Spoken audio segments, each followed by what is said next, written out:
Welcome to the Legally Speaking podcast. You are now listening to season 6 of the show.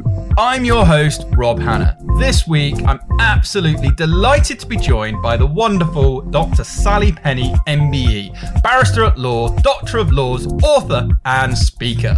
Sally is a barrister at 𝐤𝐬𝐬𝐬𝐿, practicing criminal, GDPR, data protection, and employment law. She has been appointed to the list of counsel for the International Criminal Court in The Hague. Sally is also a radio broadcaster and diversity leader. Additionally, Sally is the proud founder of Women in Law UK, a non-organisation inspiring all women and men passionate about diversity in the law. So a very, very warm welcome, Sally. Oh, wow, Robert, thank you so much for inviting me. You've had such amazing guests on here. I listen to this podcast regularly, usually when I'm out with the dog or driving to court. So I feel really honoured to be invited on this brilliant, brilliant podcast. And it's weird to think about all those things you read out are actually me. I know, and that's not all of them. So we're equally honoured to have you, Sally. There's, it's an endless list of achievements. And I guess before we go through all your amazing projects, experiences, we do have a customary icebreaker question here on the Legally Speaking podcast, which is, on the scale of 1 to 10, 10 being very real, what would you rate the hit TV series Suits in terms of its reality? Oh, gosh. I'm at the bar and maybe we're a bit more pessimistic. I'd probably say 5. It's not an area. I'm not American. I practice in English law. I'd rate it 10 on enjoyment. On reality, probably a bit less, I'm afraid. Probably 5 and less, which might be a bit unkind. But on entertainment value, I think it's probably 10. But on a reality, fair. I think that's fair. I don't want to be mean, but you wouldn't. It's fraud to lie about qualifications. This is true. And if you don't know what Sally's references, go and check out Suits because there's entertainment there in abundance. Yeah. And 5 is a fair score. We split the pack. But let's start at the beginning of this incredible journey, Sally. Would you mind telling our listeners a bit about your background and journey? I'm the produce of 2 non-lawyers who were, immigrants who came to England to study, and they didn't know any lawyers, and they certainly didn't approve of lawyers. So that was never in their dream for me. And they wanted me actually to go down the medical route. I didn't take my place to read medicine, and the main reason was I used to read the Rumpole of the Bailey books written by John Mortimer, and they were then made into television programs, which I was then later allowed to watch. And if for people who are so obviously much younger than me, like you, Rumpole was sort of a large white man, greying in hair. He used to drink at lunchtime. I don't do that. And he acted for all sorts of characters in the program, defending them at the Old Bailey. And it was a really quite entertaining character, but it was all about fairness and justice and truth, if you like. So an early version of Suits, Suits a modern version of that type of idea. Television has a way of inspiring young people. And so I didn't do medicine. I read law. I found it very hard after law because I was a top student, if you like. My parents were like, you're black and you're a woman. You need to work hard. And so, I couldn't have got a job in Sainsbury's or whatever. I could have done. I have had a job in Sainsbury's, but that wouldn't have been enough. It was always education was a path that they cherished and had big dreams, and I'm one of 5. I'm the eldest. And so I did find law hard. I didn't know anybody. I wrote many applications for pupillage, which is a training part there. And for me, unlike some of my colleagues whom I studied with who were also looking for pupillage, who were, white women and white guys, they never even got interviews, for training places. I would always get down to the last 2. and there would be me and somebody who didn't look like me. And I didn't have a chip on my shoulder, but I did notice it as time went on, and then I wouldn't get it. So I wrote a lot of applications, both formally and then through the CV post. And then I did pupillage. I got pupillage not that far since I finished bar school, actually, and started my career in Bristol, doing a common law pupillage, which was a bit of everything, crime, family. I used to do family work, employment, and so on. So it wasn't it wasn't an easy route. There was no silver spoon. There was no kind of, bank of mum and dad or a friend. I had a loan. And my journey, if you like, I think is probably like most people's now. Quite hard, but having to learn things like resilience, not giving up, picking oneself up, when you get millions of rejection letters, even after the interview, and finding ways to use some of the skills that perhaps, people don't tell you, and some of the jobs that are a bit rubbish, or you think are a bit rubbish at the time, like cutting out, law reports in the Chambers Library, but actually that being very helpful in a pupillage scholarship interview, to recount those, to me, nowadays I think there's an app, isn't there, that cuts out newspaper cuttings for you. Not 20 years ago. So sorry, that was a bit of a long prolong, but I wouldn't want people to think I've had, some indulgent life. I've worked very hard to try and get somewhere, and to try and have a message that if I can do it, then other people can too. That's inspiring in itself, and I appreciate the realness of that, because I think nowadays we live in a society where it's there's so much social media, there's so much noise, there's so much around people thinking that success comes easily, and there is no substitute for hard work. And what you said there, rejection is just redirection, and how you were resilient and you carried on going to the next one. There's a real learning in there for people, in whatever you're trying to do, whatever career you're trying to aspire for, just go for it. And as long as you do not give up, you will be successful. So really appreciate you sharing that, and that tenacity and that resilience has obviously led you to be highly successful in what you have achieved. And obviously as a barrister, you touched on it there, you've done many areas of law, from employment, data protection, criminal, you name it. Do you have a preferred area per se of law that you most like to practice? Well, it's an interesting question, because people like Adam Wagner would call themselves human rights barristers, but they wouldn't say they were crime, but they might deal with the human right, the detention, the unlawful detention of a young person. Well, I deal in that area, but I would call it criminal law or common law, whereas actually the language we use in the areas have changed a lot. I don't know about preference, because I've always been a jury advocate, and I've always specialized in, vulnerable people, complex cases, complex crime, but equally employment and discrimination cases. So I don't know if I've got a preference as such. I think the skill set in my area, I've been called for 23 years as a barrister, was that we did common law pupillages. Nowadays, the encouragement is very specialized. You're either doing just pure civil, personal injury, clinical negligence, family law, just contact, private family law or public family, all of those things. And as the areas are changing, I do think there's a skill in being able to adapt with the changes that come. So if I had a preference, I'll always be a criminal advocate. I'll always be an advocate in that way, even though, some of my work now involves, prosecuting people for data protection breaches, and for, breaches of GDPR, and representing those who have breached them. That's still crime, but it's regulatory crime. So yeah, I suppose I love being an advocate, and so I'll always be that. But yeah, probably a criminal advocate. I'm not sure about preference.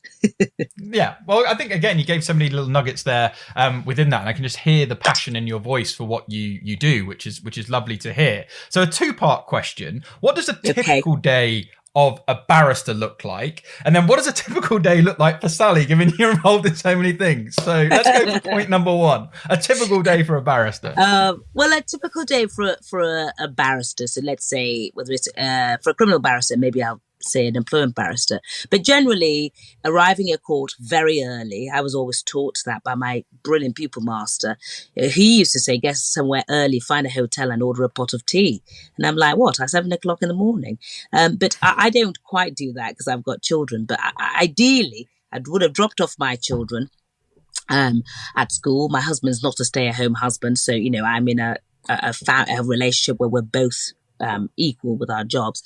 So children are taken care of, 3 of them in school, dropped off ideally by me because I get brownie points. If not, I will arrive at court very early. I tend to grab a coffee en route.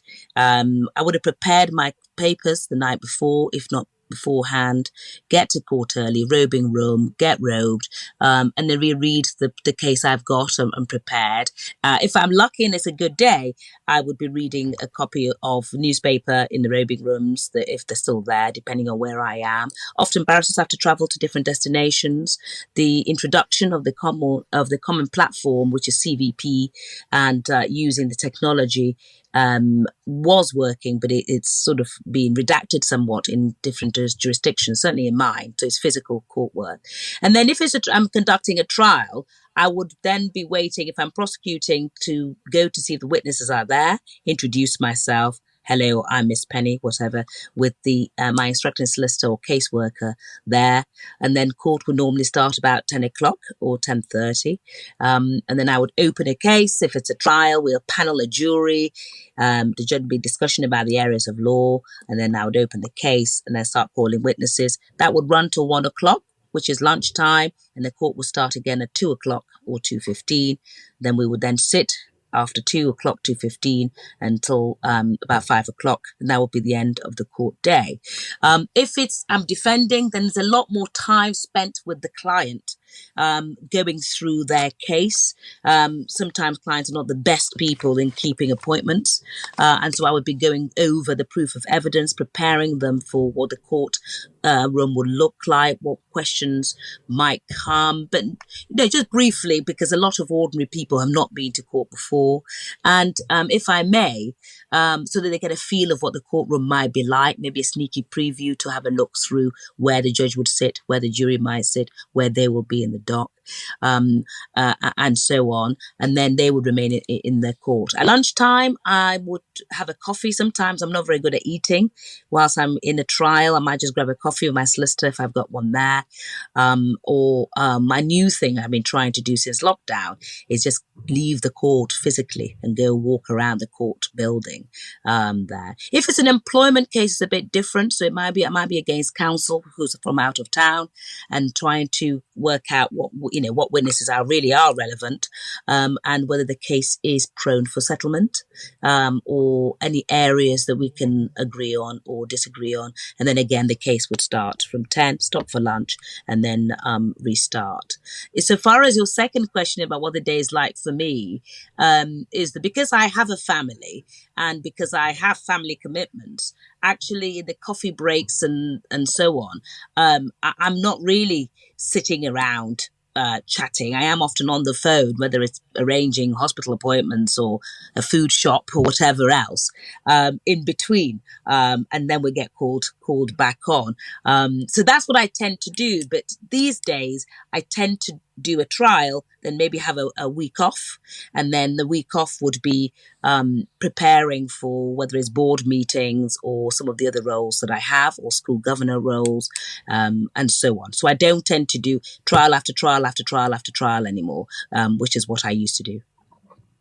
Yeah. And again, that leads quite nicely on to most memorable case to date. And I appreciate it may be very hard to narrow down to one. So if it's difficult, maybe just some themes. But yeah, some of your memorable cases that sort of come to mind. Wow. Well, do you know that it's a great question because it's not always the high profile cases, which might be in newspapers. They're difficult cases and different pressures apply to those for different reasons. But it's the little cases with the little people. So if I may, number one is a case I did actually, over 20 years ago, pro bono. And it was a criminal injuries compensation for a young woman who had been sexually assaulted. And the case was never prosecuted. It was reported, but it was never prosecuted. And I actually wanted to JR it, the decision not to prosecute in those days, actually, but we didn't have any money. But that's another story. So we brought a claim for criminal injuries compensation, and she had her own difficulties, neurodiverse difficulties, and she lived with her granny. So the papers were sort of brought to me in a bit of a, Aldi bag, flimsy, very heavy, and then I had to sort of put it all together, draft schedules. It was hours of work, and it was just before I was on my feet. I think I was still in my first 6, actually, and then we had to go to London to appeal court, and I have to say I was dreading it. Talk about advocacy. I was like, oh my God, this is a big leave for court. Anyway, we won, and we won a lot of money for that young woman. She was under 18, and she wanted to go to college, and that stays with me because it really reminds me of why I wanted to become a barrister, as I am, or a lawyer. That sense of justice and righting and unfairness and a wrong. And she writes to me from time to time again, now and again, to my old chambers who forward it up here, just saying how she's doing, and she's a grown woman now. So that always stays with me because it shows the power of doing good and the power of the law and what we can all do. And the second case is a cleaner who I represented was dismissed unfairly because she saw the boss, I can't say too much, the boss having an affair with somebody else in the firm. So she was subjected to all sorts of detrimental treatment and then dismissed unfairly. And we brought a claim, and if I may say so, she was a very, very elderly lady, and it was the only way she could get out of the house. I wouldn't say she was the best cleaner in the world, but she had all sorts of stories, and that cleaning job was her life. She loved the people there. It got her out. And anyway, we won her claim, which was really, really good. And that stays with me because she will be about, 96 or something now. And it's the little people, I think, it's those cases. Yes, the high profile cases, where people have been incarcerated and accused of all sorts of crimes. And then, the trial comes and it's difficult, it's prolonged, and then they're acquitted. Of course they are. Or the vulnerable cases, which are historic abuse cases, and then you've got to bring the cases again, and you're prosecuting, the pressure's on you, you've got to cross-examine, the individual, there might be a family member. Yes, they are memorable cases, but it's for me, it's been those, the little cases, particularly the earlier parts of my career, which have stayed with me. Yeah, and it's so great that you touch on those, because it is those ones that probably don't get that mass public, media attention that means so much more to you, because it's almost it's business, but it's personal. And I love that you shared that story about the cleaner. It sounds like I probably don't want that cleaner for my house, but they're a very good person and they deserved everything they've got. And I guess moving on, because you do so many things, Sally, and you are a bencher at 𝐥𝐬𝐬𝐬𝐻, Master of the Bench. So can you tell us more about that and what that involves? Yeah, well, every barrister has to belong to an inn. There are 4 inns in England: 𝐥𝐬𝐬𝐬𝐻, which I am a member of, is the smallest, Lincoln's, Middle Temple, and Inner Temple. And what happens is it's a governing role. It's a bit like being a NED, I suppose. And the benchers already in the inns, who are very senior lawyers, barristers, judges, and it doesn't include solicitors. The employed bar who are barristers working in-house, but they then elect individuals to govern the inn and make sure that the inn is run properly and can contribute to the inn. And so I was elected by 𝐥𝐬𝐬𝐬𝐻. I don't know who nominated but everybody has to vote, I think, is how you get in.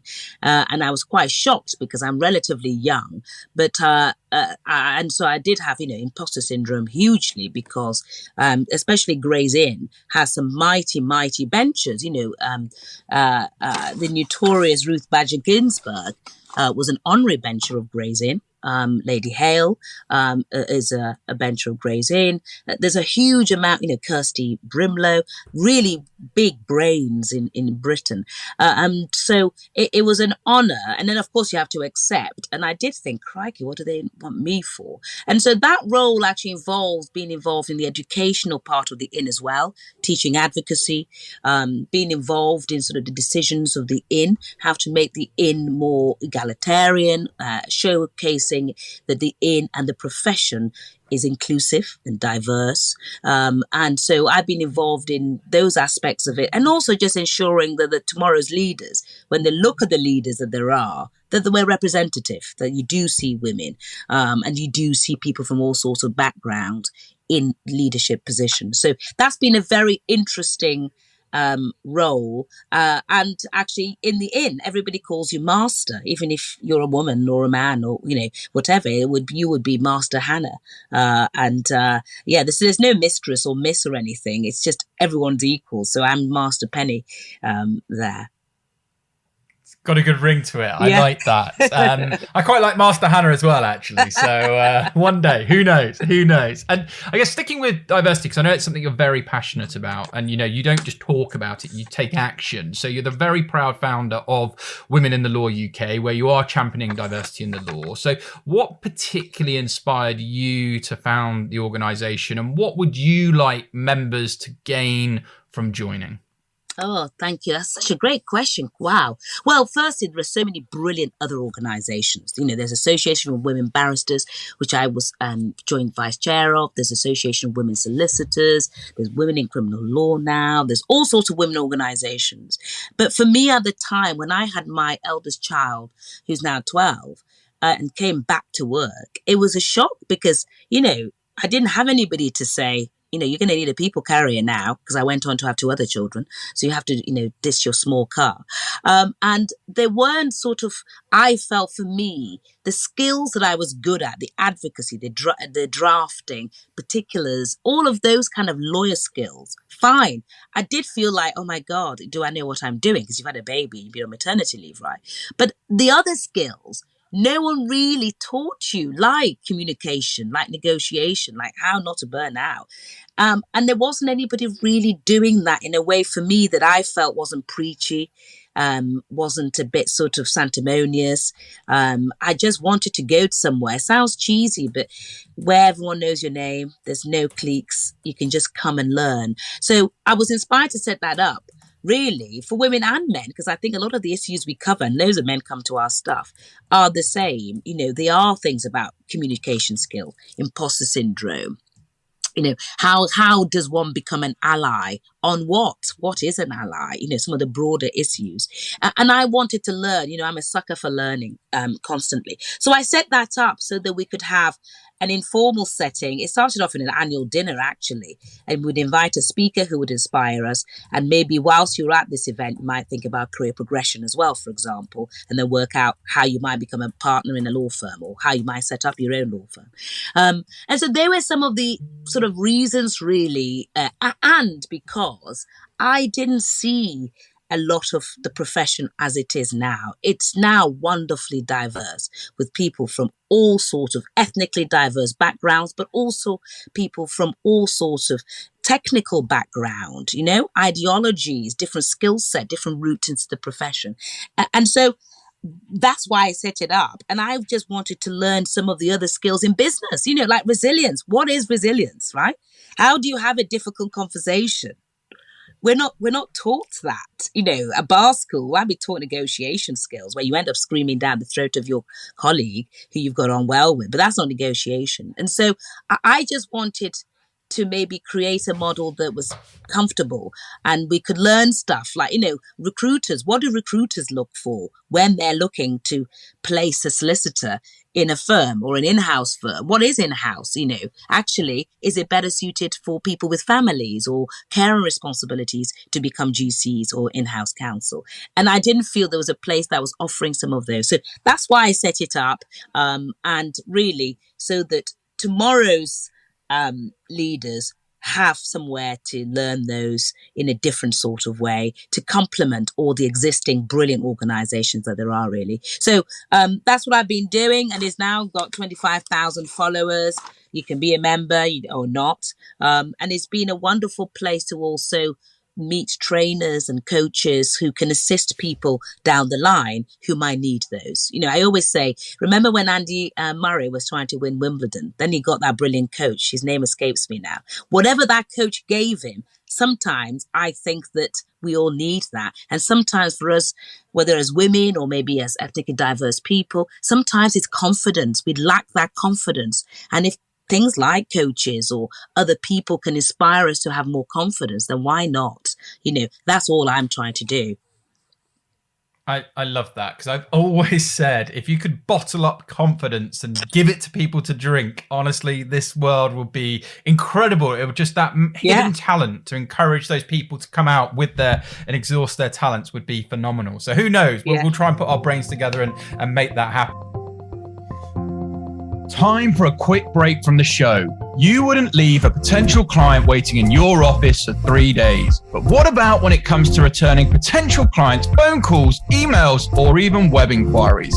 If you're not responding rapidly to those who inquire about your firm's services, you could be losing money, losing clients, and affecting your law firm's reputation. Thankfully, there's a resource from our sponsor, 𝐤𝐤, that can help you, called How to Grow Your Firm with Legal Client Intake. It's a free guide that will show you exactly how and why you should be automating your client intake process. Download your free copy at 𝐤𝐤.com/UK/free intake guide. That's 𝐤𝐤, CLIO.com/UK/free intake guide. Now back to the show. Sticking with, the Women in Law UK, because, you talk so passionately about it, and 25,000 followers doesn't come overnight. So again, building communities takes a lot of time, energy and effort outside of obviously what you're doing for the day job. Yeah. But you also within Women in Law UK hold wellbeing sessions. Yes. So do you think there is a significant need for legal professionals to learn the importance of wellbeing? And if so, why? Wow, that's a big question, actually, and a very good question. I think, and, personally, we're in a profession that is high pressured. We're acting for people's lives. We're acting for companies which people have built. And even in my jurisdiction, people's liberties are at stake here. It's not an easy job. And even in business law and, your areas, I think it's high pressured and the hours are long and there is scope for burnout. There are weeks where literally I'm just surviving on coffee. Get home, feed the children, make sure they go to their activities, and then you're back just doing, preparing the next day, the next day's case. So before you know it, it's Saturday. Saturday is the same. You've not had a weekend. You go to court, people say, what did you do at the weekend? And you're scratching your head thinking, well, I took my son to a football game or my daughter to ballet. But actually, I've just spent the entire weekend drafting and writing openings. So I think well-being is important, because if we are not in tip-top shape, we'll make errors. That's the number one thing. Secondly, we need to look after ourselves. There's that saying, isn't there, about oxygen mask on first on the aeroplane, before you can help anybody. And I just don't think we are good at it. I think the law is such that we don't think about it. That's not the first thing we think about. We're not thinking, actually we're getting knackered and we're just living off pizzas or coffees or fags or whatever. I just don't think we are. As a profession, I think we need to revisit it, because look, we've been in a pandemic, haven't we? For over 2 years. Law firms are struggling to, not just law firms, we know civil servants, businesses, to get people back physically into offices. Now, you might have different things to say about that. Flexible working. I have too. But the reality is, people have looked at their well-being. We know there's a great resign. It's not because people don't need money. We're going into a recession. But they're looking at how they can manage their careers and their lives better in a much more well-being, wellness sort of way. Yeah. And we talk about work-life balance, but what does that really mean? And I think as a profession, we need to do it. I know judges who have resigned because, I forget her name now, I think it's Judge Conway, because of well-being. They want better well-being, right? That's nothing to do with the support that might be there. They just want a more of a rounded approach. And the reason people aren't going back into the offices full time is that they're quite content to go in 2 days a week. and do the rest of the work from home because it's better for their well-being and their wellness. And I do think we need to think about that and deal with it better, because also, sickness costs billions to the economy and to firms. When you've got people who are off ill because they're burnt out or they're sick, that's expensive. So we do have to deal with it. It's not just a nicety. It's not a moral argument for me. I think we need to look after ourselves, and we've got to force it. And in lockdown, and now we still have those well-being sessions, Women in the Law. They're virtual. People join us from all over the country and, all over the world, Australia, Canada. It gives people a release. And we do have a professional counsellor who can take people aside, who leads it. We have a psychologist who leads it. They take it in turns. But people do need to be asked, how are you doing? How are you feeling? What's your week been like? And have a place confidentially to talk to other people. So I do think as a profession, yes, we need to invest in well-being. We need to invest in well-being for the judges, for lawyers, for solicitors, and for the bar, because we can't all afford to burn out. I think, and there will be nobody to do the jobs. And young people, Robert, pupils, and the young people that I see, young doctors, I was told this by a doctor friend the other day, they're quite happy to be paid less and have more time. Well, that's the one thing we can't get back, time. So, the reality is, and I love that you talk about that so openly, because I say self-care is a strength, not a weakness. I think to have the courage to look after yourself first and see that as a strength so you can be even more of an asset to your clients or your community, versus suffering in silence, which is a weakness, but having the right people around you who can help you, who support you so you don't suffer. That's really important, because I want people to know that self-care is not a bad thing. It's important. And, we're humans. We all have stresses, worries, imposter syndrome. You've spoken openly about that yourself, achieving roles that you thought, wow, I wouldn't expect this for years.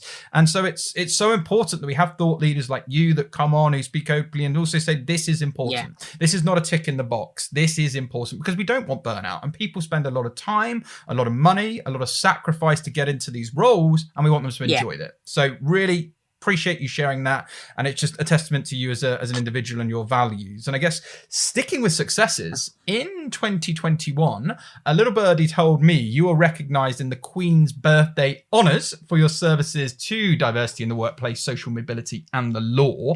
I mean, that is an amazing achievement. How did it feel when you were awarded the MBE?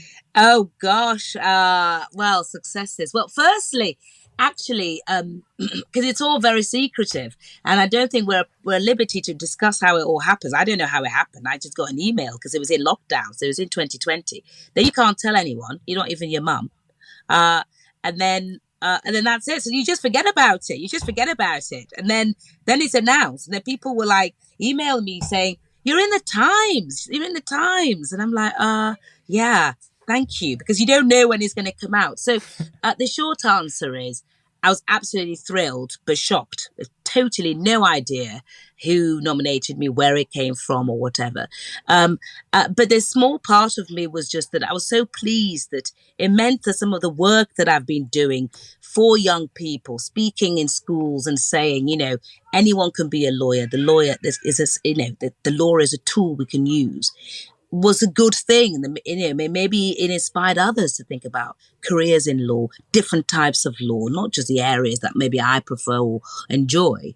So I did think, oh my God, I thought it was a joke, to be quite honest with you, and deleted the email. And it was sent several times before I thought, oh crikey, it is really real when it came. And then when I received it, it was Her Royal Highness Princess Anne, because Her Majesty was unwell and it was COVID and so on.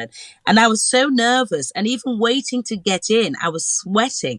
I still did feel that imposter. I thought somebody was going to come and say, Sally Penni.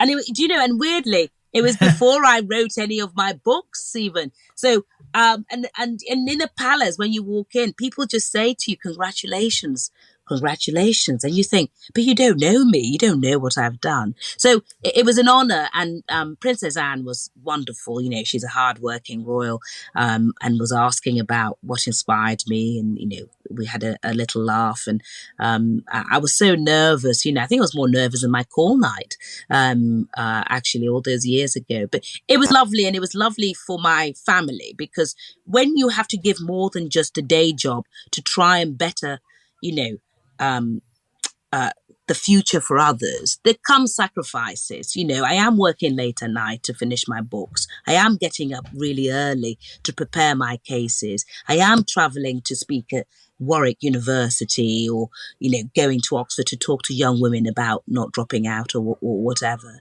And so it was nice. And I do hope that, you know, my work and the sort of giving extra, other people feel they can do the same and can inspire other young people, because it's not really a stopgap. It's just, I'm really delighted to have it, but I've just carried on doing what I'm doing, to be quite honest.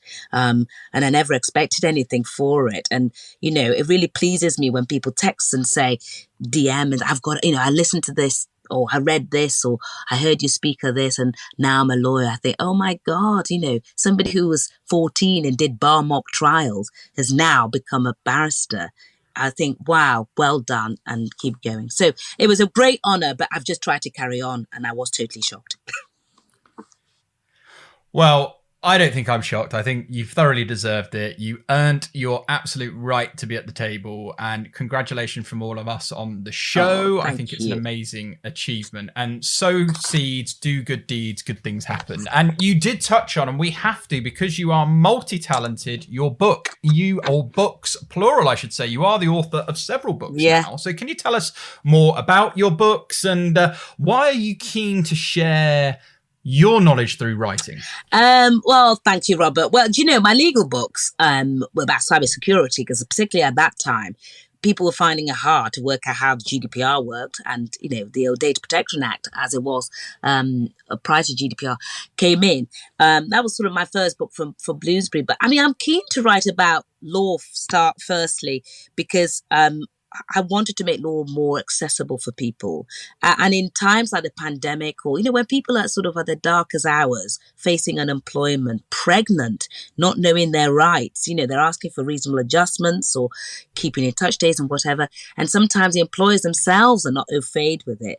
I wanted to just write so people can just pick up a relatively, you know, thin manual or book, and think, right, I get that. I can at least do the basics, or I can go to my employer and say, actually, you're supposed to be doing this. And so I wanted to make the law a little bit more accessible so far as my legal books are concerned. And law books are expensive. I just wanted them to be affordable, you know, before people make an error in the, particularly employers, and they go down the wrong line and it ends up costing them a lot of money. Maybe they might read some of my books and think, okay, there's a point there. And for people who are feeling isolated, vulnerable times, they can at least know their rights in a basic way. So that was the first reason for the law books. The other books that I write, which are the Talking Law series books, which are like Talking Law and Careers, Talking Law and Skills, and so on. They're for aspiring lawyers. I didn't know any lawyers when I was growing up and wanted to become a barrister.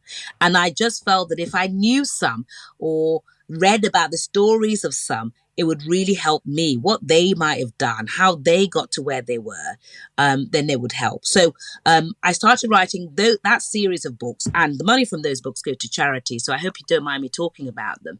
But people have found comfort in them, that you can flick through and think, well, if I'm growing up on a council estate, then actually that person is now a bencher in something or another, or as a QC, then I can do it. And so that's why I wanted to write those books and get the contributions of kind of experts, you know, CVs. What should your CV look like? Careers. Can you plan for a career? Can you be flexible? Some of those issues. So there's some of the reasons, some of the books. I mean, I've written 16 books now, but they were some of the books that I write, and I know you're going to ask me about a children's book because you've got Otto, your beautiful son. Yes, I was going to say, so for context, during the pandemic, you and your daughter Maddie wrote Rosie and the Unicorn. Yeah. So this was to raise money for the NHS and celebrate your diverse local community. So what did you enjoy most about writing the book with your daughter? And did you expect to get such recognition featuring in the news? No, not at all. And let me tell you, Robert, I mean, your son's not old enough yet for homeschooling, but I hope you don't ever have to do it.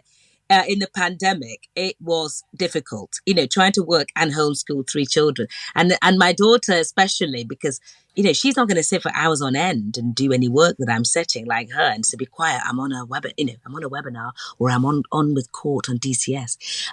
So that's why that arose. What I enjoyed writing about it, and I never thought it would go anywhere, I just wanted us to raise money, was then the teachers then didn't contact me again to say, you've not uploaded any piece of work today on the school system. Because when they had got that phone call, we wrote the book and then the book came out and they saw it on the news, they never then ever asked me again. I think my job is done. But what I enjoyed about it was sort of the ability to be young again and think, I wouldn't mind a unicorn to make everything all right. And, the powers of a unicorn is something sparkly. That was nice. And it was a nice thing for us because, if you're anybody who's got siblings, the attention perhaps isn't always there, especially if you're number 3. So that was a really nice thing to do. And, and that series has carried on. It's on book 3 of book 4 now. But also gave me the opportunity again to sneak in a bit of law and sneak in a bit of motivation for, primary school children to think about careers early on and not to feel that nothing is out of their reach, that they can all reach for the stars. So it gave me the opportunity to be a big kid again, and dream about unicorns. And it has raised a lot of money for the charities and we've carried on. I've written one with my son too, and the dog, because I'm a dog lover. But I never expected anyone to be interested. BBC News, 5 Live, all these other books. But I suppose one of the things you said it earlier about me is that I think there's an awful lot of reports about gender pay gap or the ethnic gap or the development or lack of progression of women in the law or in businesses. I think we just need action. We need to implement them. So when I thought there aren't enough books which have got people who are from all sorts of backgrounds, I felt I should write one. When I thought there isn't enough about the contributions of, minorities in Britain to the country, I wrote a Black History book. I'm a bit of a doer like that. That's not to say that the other means aren't useful. I just prefer to sort of try and do what I can in the ways that perhaps I can in that sort of way. So I hope that answered that question. Sorry, it was a bit of a witter on. It does, most definitely. And I love that you talk about, because like much within the law, you can identify the problem. That's not good enough. You need to also identify the solution. I'll go and find a solution. And that's brilliant that you did that. And I love that it brought out your inner child and, you got to experience that. And it's just wonderful. And I guess talking of sort of, unicorns and even role models and shooting for the stars, in your feature of the Council magazine, you spoke about your role model, Helena Kennedy QC. So could you explain more why she is your role model? Well, do you know, Baroness Kennedy, as she is, who's a QC at Doughty Street. Well, she's Scottish, from Glasgow. She's got 3 kids, and she represented Myra Hindley, actually, in one of the trials, and I think latterly Julian Assange. Her story was just amazing. She's become a QC, which is sort of the pinnacle of our career. I'm a senior junior. I'm not quite a QC yet. But she has acted in cases and used her platform, I suppose, in a different way than I have. She sits in the House of Lords. I don't, but she's really kind of used her voice very well. She's got a foundation, bringing on, she cares hugely about women's rights. She's written books about, Eve was framed. And I just admire the way that she has used the law in a positive way so that people see the portrayal. And she's managed to do it with 3 kids, and has kept her, because she's much older than myself, but she's kept her voice going. And recently, she's been involved in bringing over to England the Afghan judges. Afghanistan, which of course the West left in such a hurry, it is a mess. Girls aren't going to school. And there are a variety of things going on there because, of course, now it's under Taliban rule. But the lawyers who are working there, particularly the women judges, are being scared of their lives because, under the new leadership, things aren't as they were. And she's been involved in that even. Imagine this woman who has spanned over 30 years in her career. So I really admire her as a role model in the main. I mean, there are other role models, but in terms of sort of black women, I would probably say Ernesta Weeks, Queen's Counsel, Baroness Scotland, Linda Dobbs. But I've just found that, Baroness Kennedy has carried on and she seems to have an awful lot of energy, even, at a mature age, and is involved in like loads of fun things like the Wow Women of the World Festival and kind of like, the John F. Kennedy Foundation. They hold a human rights festival, which I spoke at too with her about the laws of unintended consequences. She just keeps her energy going and I don't know where she gets it from. So I really admire her and I think, gosh, if I can achieve any of the things that she's achieved, I just think she's just bloody brilliant. And so that's why. Well, what a perfect ringing endorsement. And I can safely say you definitely have achieved quite a lot. So, and we can't not finish by talking about not only your amazing podcast guest, and I thoroughly enjoyed learning more about your story, but you're also a wonderful podcast host. And you have your own podcast series, Talking Law. And you've had a variety of incredible guests from the likes of Judge Robert Rinder to Lady Hale, the Secret Barrister, Gina Miller, many, many, many, many more. So what is the focus of the podcast and what do you hope for your audience to learn from your guests? Oh, thank you, Rob. Well, you're on my list, so you've got to come on my podcast too, because I have a little black book of people that I try to get. So yeah, keep time. I suppose that podcast I started, I didn't know if anybody would listen to it, but I thought, wouldn't it be interesting to learn about why a relatively young lawyer started her own law firm, Jodie Hill. Following a nervous breakdown and how she's passionate about well-being. And I know she's been on this podcast too. And then I thought, what about other of the established people in law or those who have just been affected by the law or have brought cases in law, like Gina Miller? And what does that mean? And, and to hear their voices. So the podcast really is about a variety of things, really. It's about career advice. It's about well-being. It's about resilience. And it's about failure, how people get up when they've failed, or feel that they've failed. And really what success means and what careers mean, progress. So that's what the podcast is about, really. And it's just gone crazy because there's all sorts of people listening. I mean, I don't know, maybe you're more strategic than me, but my podcast is listened to in about 12 countries. It's got 150,000 listeners. I don't know who's listening. They send me messages and it's a positive feel. I'm not cross-examining people necessarily. I am with some. Some politicians. It's apolitical. But it's not really... trying to be harmful. It's trying to inspire and it's trying to go, right, if you're sitting in your bedroom in somewhere that you don't know any lawyers or you don't know anything about the law, could you just listen to the free podcast and hear the story of David Lammy or hear the story of Tunde or hear the story of Rob Rinder? He's a huge success. He's on telly, but do people really know the backstory? Of him and, why he left the bar, how he met Benedict Cumberbatch, his Jewish background and, his grandfather. And they're quite emotional stories, really. So I'd say it's probably more sort of Terry Wogan and Parkinson than Paxman. But I wanted people to hear the voices of those who perhaps are not necessarily the traditional success stories or the normal leaders who have come the traditional routes. It's actually just hearing a different narrative and hoping that, one might get a bit of advice about careers, well-being, resilience, or whatever it is from it. So thank you for listening to it. And so it's not about the great and the good. There are loads of people on there that people have never heard of, like comedians, like just in-house lawyers, talking about how they became in-house lawyers. So that's why I started that, really. I just thought there was something in the stories of others that were really powerful and might just inspire, a couple of people, then great.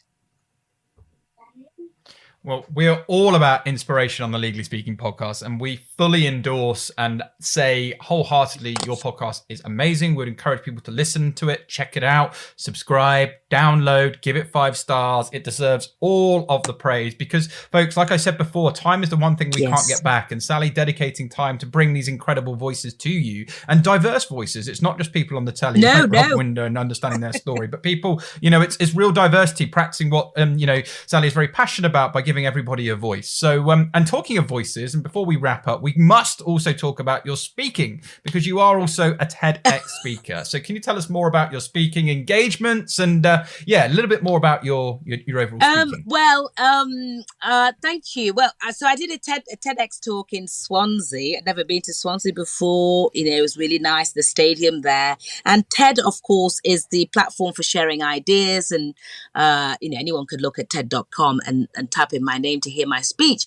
But I had the opportunity a few years ago to do one, and I was scared, Rob. I really thought, oh my gosh, I'm not good enough. I'm not sure. And so I then declined. And then you have to resubmit. Then, of course, COVID happened. And I love TED Talks. I think there's always a TED Talk on a subject to inspire anyone. One of my favorite ones is Brené Brown on vulnerability, because we never used to talk about our failures or our difficulties or our ill children, or, we never used to do that. And certainly I never used to do that. So I've learned a lot by watching TED Talks. And so when I had the chance to do one, I thought, okay, yeah. I mean, I absolutely was petrified, and it was quite an experience. And my TED Talk is called "Can Love Conquer Hate?" And the idea we're sharing is about proactiveness. What would happen if we were more proactive than reactive? I don't want to give it away, but it was a fantastic experience, but quite scary. And I thought, wow, I can't believe I've actually done a TED Talk. And there were really, amazing people there on the day, other speakers. But it's a tricky one because you've got an audience, but the audience there are not really your audience. So I love keynoting, I love training, and I love doing workshops. And, it gets me out of court. I teach advocacy to barristers who are coming, trainees and new practitioners. So it's a step up from that, really. But the TED was a different, because the audience are there, but actually it's the 22.7 million people who watch TED Talks who are really your audience. So I did feel out of my comfort zone, but hey, nothing was ever achieved in comfort. I enjoyed it, and I would implore anybody who would like to do one, if they get the opportunity and can submit and be accepted, to go for it. I think they're a great platform. Oh, I love that. Yeah, and I'm just a big advocate. And I say it all the time on the show, folks, just do it. The comfort zone is great, but nothing ever grows there. It's so, so true. And what got you here will not get you there. And I love your thirst for continuous learning and driving yourself. MBE, sure, what next? And it's just been a whole inspiring journey and discussion today. And no doubt lots of people are going to be super interested and wanting to hear this. But what piece of advice would you give to any aspiring barristers interested in criminal, employment, the areas of law you've touched on? What's that one piece of killer advice you'd want to leave people with? I would say prepare for the path ahead. Law is a marathon, it's not a sprint, and you're not going to get there tomorrow. So whether it's my areas or any other areas, or indeed in business, prepare for what's coming ahead. But also, if I can have a caveat, be prepared to be agile and adaptable, because, when things come that you don't expect, you've got to be able to deal with it and handle it, and so that's the advice I would give, really. Prepare and have a look around the areas you want to go in as well. Look for people that, you might want to admire or emulate, see what they did, and can you do it a bit better or kind of mimic what they do. But look at the areas because, criminal law, there are all sorts of issues going on, equally in employment. Be prepared, but allow yourself to be adaptable, and I always say this, forgive me, but there are many routes to the destination that you might want to get to, as aspiring lawyers or aspiring business people, whatever stage you're at.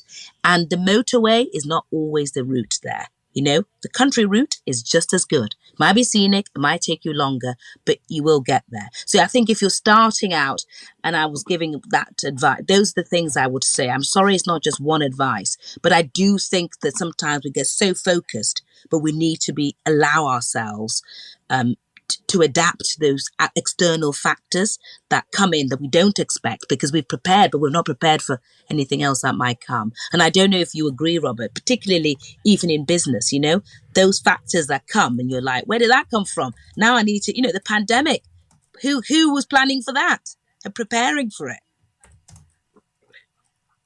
It's so true. And I say this, own your own journey. You can be inspired by others and their journeys, but your journey is your journey. And it may not be straight down the motorway within 2 hours. It may be around those country lanes like Sally referenced there, but there's only one of you. Own your journey, have the right people around you, and you will definitely get there. So I 100% agree with you. And such wise words. And it's just been an episode full of wisdom. And if our listeners would like to learn more about your books, podcasts, Women in the Law UK, or just general, anything connected to basically everything you're up to, what's the best way for them to contact you? Feel free to shout out any of your social media and website links. We'll also share them with this episode. Right. God, I'm not very good at advertising anything.